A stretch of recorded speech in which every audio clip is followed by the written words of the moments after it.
السلام علیکم۔ دلچسپ کہانیوں کے لیے چینل کو سبسکرائب کیجیے۔ یہ ایک حقیقت ہے جو برسوں پہلے مجھ پر گزری تھی۔ میں نے زندگی کی ایک رات تنہا اکیلے قبرستان میں گزاری تھی۔ اس رات کے کسی بھی منظر کا خیال آتے ہی آج بھی میری روح کانپ اٹھتی ہے۔ اس رات میں نے اپنی موت کو بہت قریب سے دیکھا تھا، مگر اللہ اکبر کی صدا نے میری موت کو زندگی میں بدل دیا۔ نہیں تو آج میں شہر خاموشاں کے کسی کونے کا حصہ ہوتا۔ یہ ان دنوں کی بات ہے جب میں سیٹھ نواب احمد خان کے فارم ہاؤس پر چوکیدار تھا، جو ہمارے گاؤں سے تقریباً 1 کلومیٹر شمال کی جانب آج بھی قائم ہے۔ گاؤں سے فارم کی جانب ایک ہی راستہ جاتا ہے۔ اس راستے کے دونوں جانب مختلف درخت راستے کی رونق بنے ہوئے ہیں، اور بیچ میں بہت قدیم شہر خاموشاں بھی ہے۔ قبرستان کے کچھ فاصلے پر پل اور پھر تھوڑے فاصلے پر نواب صاحب کا فارم ہاؤس واقع ہے۔ اس روز موسم کافی خراب تھا۔ صبح سے ہی بارش ہو رہی تھی اور ساتھ ہی زور کی ہوائیں چل رہی تھی۔ حسب معمول اس دن بھی مغرب کی اذان کے بعد نواب صاحب کی جانب چل پڑا۔ اس وقت رات اپنے پر پھیلا چکی تھی اور آہستہ آہستہ بارش بھی کافی تیز ہو رہی تھی۔ بارش سے بھیگے درخت ہوا کے تیز جھونکوں سے ہولناک شور سے لرز رہے تھے۔ ماحول کافی پراسرار لگ رہا تھا۔ میں اس راستے سے روزانہ آتا جاتا تھا، اس لیے بغیر کسی ڈر یا خوف کے منزل کی جانب چلا جا رہا تھا کہ اچانک میری نظر سامنے کے راستے کے بالکل بیچوں بیچ بیٹھے بلے پر پڑی، جو مجھے ہی گھور رہا تھا۔ میں گھبرا کر رک گیا۔ وہ سیاہ بلہ مجھے بے انتہا بھیانک لگا۔ میرے بدن میں خوف و ہراس کی ایک سرد سی لہر دوڑ گئی، اور پھر میں خوف سے چند قدم پیچھے کھسک گیا۔ وہ بلہ مسلسل مجھے گھور رہا تھا۔ میں نے آواز نکال کر اس کو بھگانے کی کوشش کی، مگر وہ ٹس سے مس نہ ہوا۔ مجھے اپنے حلق میں کانٹے پڑتے محسوس ہوئے۔ پھر میں نے اپنا حوصلہ بحال کرتے ہوئے ہاتھ میں پکڑا ڈنڈا پوری طاقت سے اسے رسید کیا تو ایک زوردار دل خراش چیخ بلند ہوئی۔ اس چیخ میں اتنا درد اور کرب تھا کہ میں اندر تک لرز گیا۔ چیخیں بلند سے بلند تر ہوتی جا رہی تھی۔ وہ بہت ہی خوفناک صورتحال تھی۔ چاروں طرف وحشت ہی وحشت کا سما تھا۔ کڑی سردی کے باوجود بھی میں پسینے میں شرابور ہو چکا تھا۔ وہ عجیب و غریب خوفناک آوازیں کبھی مدھم تو کبھی بے انتہا تیز ہونے لگیں۔ میرے دل و دماغ میں کئی طرح کے وسوسے جنم لے رہے تھے کہ اچانک کہیں سے 3 سیاہ بلے، وہ بھی کتے کی جسامت والے، آ گئے۔ انہیں دیکھ کر میرے پورے جسم میں سنسنی دوڑ گئی۔ میرا دل اچھل کر حلق میں آ گیا۔ وہ میرے بہت قریب آ چکے تھے۔ بھاگتے بھاگتے میں کسی چیز سے ٹکرا کر دھڑام سے زمین پر منہ کے بل آ گرا۔ اس سے پہلے کہ میں خود کو سنبھالتا، ان تینوں نے مجھ پر حملہ کر دیا۔ میں نے اپنے ہاتھ پیر چلائے اور چیختے چلاتے ہوئے خود کو ان سے بچانے کی ہر ممکن کوشش کی، مگر میری ہر کوشش ناکام رہی۔ میں ان بلوں سے خود کو نہ بچا سکا۔ وہ مجھے گھسیٹ کر اپنے ساتھ لے جانے لگے۔ انہوں نے مجھے بری طرح زخمی کر دیا تھا۔ خوف اور دہشت کے باعث میرا برا حال ہو رہا تھا۔ وہ مجھے گھسیٹتے ہوئے قبرستان کے قریب اگی ہوئی جھاڑیوں میں لے گئے۔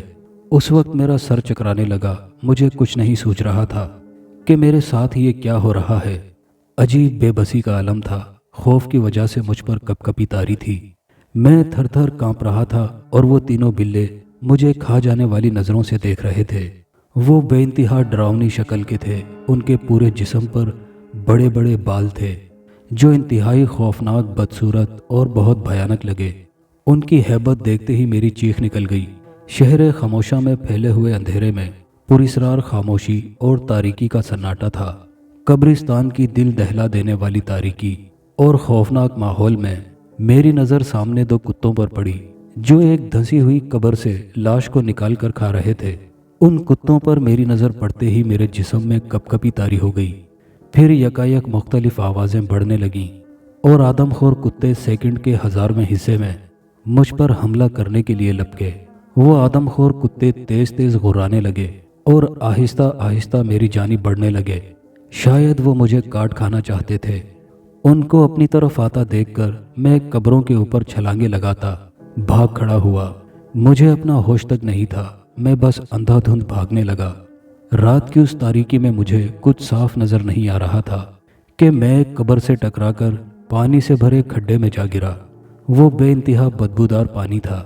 بدبودار پانی مجھے کمر تک بھگو رہا تھا۔ اس وقت کتے نہ جانے کہاں غائب ہو گئے تھے۔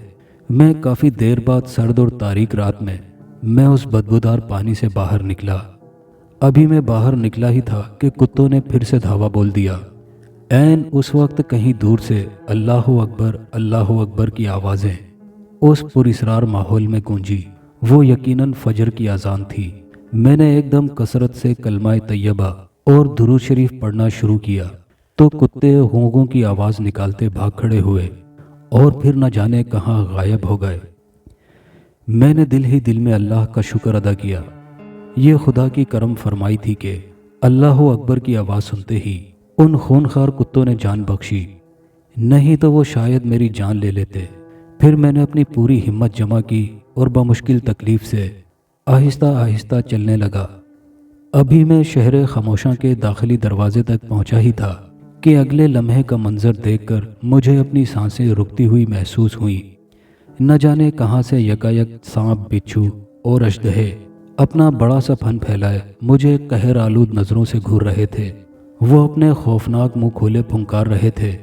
اس وقت بالکل غیر ارادی طور پر میں نے آیت الکرسی کا دم اپنے سینے پر کر کے اپنے گرد حصار کر لیا۔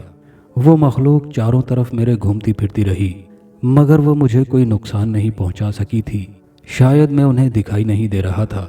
میرا یقین تازہ ہوا اور پھر میں کثرت سے آیت الکرسی کا ورد کرنے لگا تو وہ سارے کے سارے منحوس چہرے کسی چھلاوے کی طرح نہ جانے کہاں غائب ہو گئے اور ماحول پر چھائی وحشت ختم ہو گئی۔ لمحہ بہ لمحہ صبح کی کرن چاروں طرف اپنے پر پھیلا رہی تھی۔ میرے جسم پر جگہ جگہ ناخنوں کے نشانات تھے اور ان سے خون بھی رس رہا تھا۔ میں زخموں سے چور تھا، مجھ سے چلا بھی نہیں جا رہا تھا۔ بمشکل میں قدم اٹھاتے اٹھاتے گھر کی جانب چل پڑا اور جب میں گھر پہنچا تو سب گھر والے پریشان ہو گئے۔ پھر میں نے ان کو ساری حقیقت سے آگاہ کیا۔ میں اس وقت بخار میں بری طرح مبتلا تھا۔ اپنے ایک کزن کے ہمراہ ڈاکٹر کے کلینک پر گیا۔ ڈاکٹر نے دوائی دی جسے کھا کر شام تک کچھ طبیعت میں بہتری آئی۔ اس رات کے نہ جانے کس پہر جب میری آنکھ کھلی تو مجھے سخت حاجت محسوس ہوئی۔ اس وقت میرا پورا بدن بری طرح تپ رہا تھا۔ مجھے اپنا پورا جسم بہت بھاری لگا۔ میں نے ہمت کر کے واش روم جانے کے لیے خود کو تیار کیا۔ اس وقت پورا گھر تاریکی میں ڈوبا ہوا تھا۔ سردی کے باعث میں کانپ رہا تھا۔ میں نے واش روم کی جانب قدم بڑھائے ہی تھے کہ کسی کے چلنے کی آہٹ پر میرے کان کھڑے ہو گئے۔ میں نے چونک کر نظریں گھمائی تو میں جہاں تھا وہیں کا وہیں رہ گیا۔ گھر کے پورے صحن میں عجیب و غریب قسم کے لوگ کھڑے ہوئے نظر آئے۔ ان میں سے چند نے ہیبتناک شکلیں اختیار کر لیں۔ مجھے یوں لگا جیسے یہ مخلوق مجھے کچا کھا جائے گی۔ وہ سب غصے کے عالم میں تھے۔ ان کی آوازوں سے پورے صحن میں شور برپا ہو رہا تھا۔ شاید وہ کسی بات پر چلا رہے تھے۔ ان کی عجیب غیر مانوس زبان مجھے بالکل سمجھ نہیں آ رہی تھی۔ انہیں دیکھ کر میری حالت غیر ہوتی جا رہی تھی اور پھر میں لڑکھڑا کر گر پڑا مگر بے ہوش نہیں ہوا۔ میں ان کی آوازیں بخوبی سن رہا تھا۔ اگلے لمحے ان میں سے چند نے مجھے زمین سے 3-4 فٹ اوپر اٹھایا اور پھر زور سے زمین پر پٹک دیا۔ یہ سلسلہ کافی دیر تک جاری رہا۔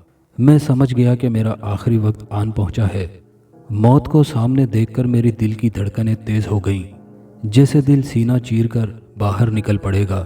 میں پہلے تو اس اچانک حملے کے لیے بالکل تیار نہیں تھا مگر پھر مرنے کے لیے تیار ہو گیا۔ ویسے بھی بچنے کا کوئی سوال ہی پیدا نہیں ہوتا تھا۔ مجھ پر سکتے کسی کیفیت طاری تھی۔ میرے منہ سے کوئی آواز نہیں نکل پا رہی تھی اور نہ ہی میرے جسم میں جان تھی۔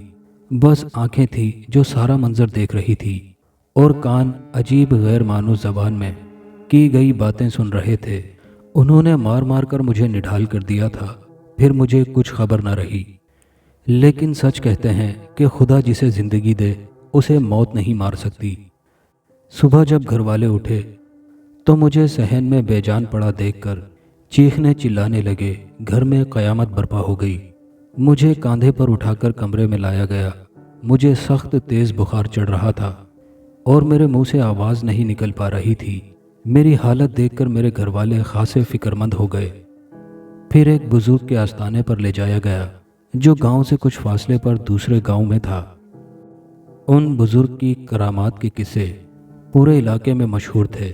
مجھے ان کی خدمت میں حاضر کیا گیا۔ مجھے اس وقت اپنا ہوش تک نہیں تھا۔ بزرگ نے کچھ پڑھ کر میرے ارد گرد کچھ دم کیا تو مجھے کچھ آرام سا محسوس ہوا، مگر ان کی آنکھوں میں الجھن تیر رہی تھی۔ انہوں نے بتایا کہ میں کسی پراسرار مخلوق کے چنگل میں پھنسا ہوا ہوں۔ پھر میں نے انہیں لرزتے لرزتے پوری رودات سنا دی اور وہ بزرگ مسلسل پڑھائی کیے جا رہے تھے۔ اچانک کمرے میں چیخنے کی آواز بلند ہوئی، حضور یہ قاتل ہے، اس نے ہمارے ایک ساتھی کو تکلیف دے کر مارا ہے۔ اس کی آواز پر سب کو حیرانگی ہوئی کیونکہ وہ آواز جہاں سے آ رہی تھی وہاں کسی ذی روح کا احساس تک نہیں تھا اور اس آواز کا لہجہ بھی کافی عجیب تھا۔ بزرگ باروب حکم فرما ہوئے، کب اور کیسے؟ بزرگ کمرے کے ایک کونے کی چھت میں گھورتے رہے، حضور کل رات اس نے ایک ڈنڈے کی مدد سے ہمارے ایک ساتھی کو کچل ڈالا ہے۔ پھر وہی آواز دوبارہ کمرے میں گونجی۔ خوف سے میرے پسینے چھوٹ گئے، دہشت سے میری جان نکلی جا رہی تھی۔ تم لوگوں کی وجہ سے اس کے گھر والے کافی پریشان تھے۔ یہ رحمان کے بندے کافی عبادت گزار ہیں، آئندہ انہیں کسی بھی قسم کی تکلیف دینے کی کوئی کوشش نہ کرنا۔ بزرگ نے دھمکی آمیز لہجے میں فرمایا۔ لیکن حضور، پھر وہی آواز بلند ہوئی جس میں احتجاج ظاہر تھا۔ بزرگ غصے سے بھڑک اٹھے اور فرمایا کہ اب اس رحمان کے بندے کو کوئی بھی تکلیف دینے کی کوشش کی تو سب کو بھسم کر دوں گا۔ پھر معافی تلافی شروع ہوئی۔ بزرگ کا حکم ہوتے ہی ماحول پر گہری خاموشی چھا گئی اور پھر کمرے سے دھواں سا اڑتا فضا میں نہ جانے کہاں غائب ہو گیا۔ بزرگ کافی دیر تک اللہ اکبر کا ورد کرتے رہے، پھر تلاوت قرآن پاک شروع کی، پانی پر دم کر کے پانی پلایا اور قوم جنات کے شر سے محفوظ رہنے کے لیے تعویذ دیا۔ وہ تعویذ آج بھی میرے گلے میں بندھا ہوا ہے۔ الحمدللہ آج میں بالکل ٹھیک ہوں۔ 5 وقت نماز با جماعت پڑھتا ہوں اور قرآن پاک کی تلاوت بھی کرتا ہوں۔ اس کے علاوہ درود شریف بھی بکثرت پڑھتا ہوں، اور جب بھی کوئی مشکل، مصیبت یا پریشانی ہوتی ہے تو میرے لبوں پر بس ایک ہی ورد ہوتا ہے، اللہ اکبر، اللہ اکبر، بے شک وہ بہت غفور و رحیم ہے۔ دوستو، کہانی کیسی لگی کامنٹ کر کے اپنی رائے کا اظہار ضرور کیجیے گا، اور ویڈیو کو زیادہ سے زیادہ لائک شیئر کر کے چینل کو سبسکرائب کرنا مت بھولیے گا۔ پھر ملتے ہیں اگلی دلچسپ کہانی کے ساتھ۔ اللہ حافظ۔